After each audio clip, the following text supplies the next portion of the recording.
Oh, if you were expecting someone else, you're going to be disappointed this week. Welcome to Beer in Front. I'm your host, Dave Zalatoris. Every week, I'll talk about a beer that maybe we've forgotten along the way while we're getting those badges and check-ins. Also, being the Chicago beer guy, I'll talk about some great craft beer in the city of Chicago. That's Beer in Front, and it's coming up now. Welcome to episode 120 of Beer in Front. I thank you very much for listening. Yes, this is a solo show. No Ruby, you're stuck with me this week. I do thank everyone that listened last week. Huge success. A lot of people listened. Ruby had some great feedback, so I will be sure to include her in future episodes. Hopefully my audio issues are resolved. I went back to the old microphone. I had a few people suggest just swap out microphone cables, try a new cable, and so far it seems to be working. So it was a simple fix, just a new $5 microphone cable was the cause of my problems. This week's show, we're going to try something new. I'm going to have a beer cocktail. I'm going to have the Spaghett.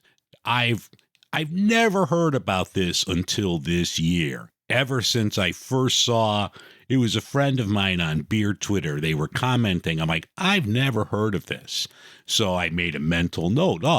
I should try this on the show one day. After that, it's been popping up everywhere. There was one thing that said, this is the cocktail of the summer.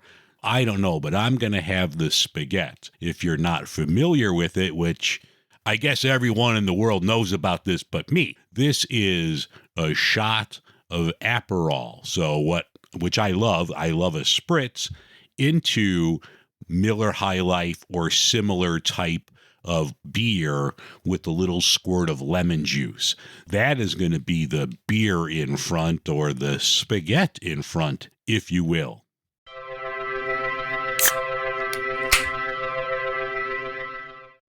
Hi, I'm Leo Allen from Voluntary Input. Voluntary Input is a podcast in which I talk people and tech, and often I get to talk to some of the amazing people behind the tech. Simply visit voluntaryinput.com to find all the ways you can listen and subscribe to the show so that you don't miss an episode. Select Contact if you have any questions, comments, or show ideas, or better yet, select Register as a guest, because we're always looking for great guests like you. When you're done listening to my show, head over to Voluntary Input. Listen to Leo Allen's show. You remember Leo. He was part of my Father's Day special. So yes, head over to Voluntary Input and check out Leo's show. Speaking of Leo, in beer news this week, see what I did there? I'm a professional podcast. Did you hear that segue? Brilliant. But in beer news this week, Leo sent over, after hearing me talk about beer caves last week, he asked if I ever heard of these beer tunnels in Cincinnati, and sent over this link. This looks really cool. The next time I go, I'm going to have to check this out. There are tours of these beer tunnels that you could go through. Really looks fascinating. I'm going to include the link in the show notes. So I do want to thank Leo for sending over that link to me. It's still July.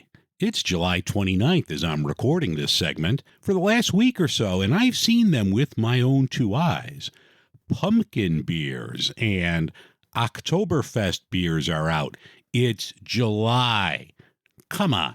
I still need to talc. I don't want to see pumpkin spice or Oktoberfest for at least a month or so, but if that's your thing, if you're a fan of the pumpkin beers and Oktoberfest, and I love Oktoberfest beers in September and October, not in July, but you could go find them. They're out near you. Bad news out of Wisconsin. Ale Asylum is closing its doors. They were looking for a buyer, and I believe that did not come through. So unfortunately, Ale Asylum is closing its doors. I'm not sure if the market is dropping on the hard seltzer fad, but Boston Beer, makers of Sam Adams and Truly, the seltzer brand, they're saying that volumes could drop about 20% this year. And the CEO is saying that the drinks have lost their novelty. They're banking on this Mountain Dew hard seltzer that still is not available everywhere, but from what I've read, sales of the hard Mountain Dew are extremely well. So Sam Adams and Boston Beer is hoping for this to offset the 20% drop in sales of Truly. Speaking of Mountain Dew, if you go over to my YouTube channel, you'll see that I drank the Flamin' Hot Mountain Dew this week. It was hot. So head over to YouTube and check that out. And finally, I was at my local Binny's, which is a chain of liquor stores here in the Chicagoland and Illinois. They had the 1844 pack of PBR. I talked about this maybe a month ago. You could get 1,844 cans of PBR for the low price at Binny's, $749. So if you're looking for some PBR, you're going to have a party, head over to Binny's. You can pick up an 1844 pack.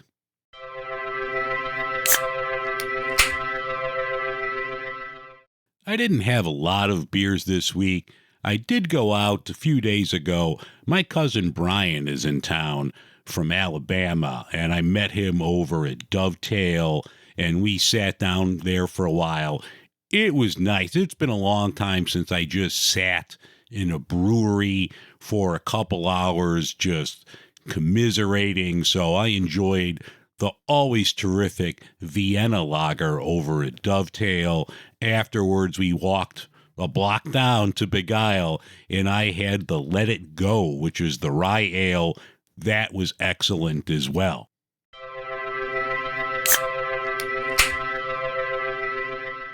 Okay, the beer in front this week is the Spaghett. This is a can of Miller High Life, and I'm using a shot of Aperol with some lemon juice. I've seen different versions of this. I've seen pictures where people open a bottle, take a big swig of the High Life, and then they pour the spritz mixture into the bottle. My workspace isn't that big. I'm going to have a mess, so I'm not going to do that. Plus, I only have cans of the High Life with me. So I've already poured into my pint glass the Aperol and some lemon juice. I'm going to crack this can open, and let's have the Spaghett.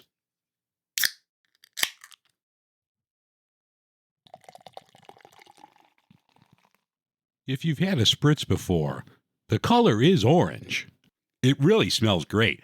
I love a spritz. Some people love them. Some people hate them.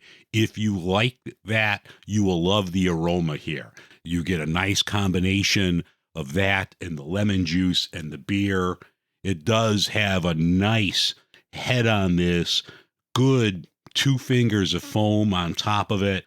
This really looks and smells good, so let's give it a try. Wow, that is outstanding. I don't know where I've been, what rock I have been under for the last 55 years. This is terrific. If you like a spritz, even if you don't, give this a try. It's really good. I think I poured a little too much of the Aperol in this, and I didn't finish off the beer, so it was a little stronger than maybe it should be. But no, I still think it's excellent. Let me have some more of this. Yeah, that's really good. I could see where people would call this the beer cocktail or the cocktail of the summer. It's very light. You get a lot of the Aperol taste to it, a little bit of lemon. It really balances nice with the beer. The carbonation of the beer makes this a really easy drinking cocktail. If you're a fan, I would definitely make this. It's real easy. It's a shot of Aperol, a can or a bottle of the High Life and a little bit of lemon juice, just a squeeze of some lemon juice, and you are good to go. So make it. It's called the Spaghett.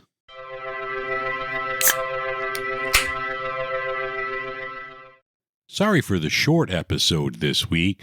My throat is killing me. I've had a sore throat for a couple of days, so wanted to make this as brief as possible. Next week, we'll have a full show back. I'm going to talk to the owner of Beer Nuts. I love Beer Nuts. He's going to come on, and we're going to talk about the best bar snacks in the world. That'll be coming up next week on a full show. All right, that's going to wrap things up for this week's episode of Beer in Front. I thank you so much for listening. If you need to get a hold of me, there are plenty of ways. You could email me, dave@beerinfront.com. I'm active on Twitter and Instagram. My username there is Beer in Front. If you'd like to support the show, I would appreciate it. I have a Patreon page, a Buy Me a Coffee page. I have a lot of pages if you'd like to support the show. Have a great week. I will see you next week on Beer in Front.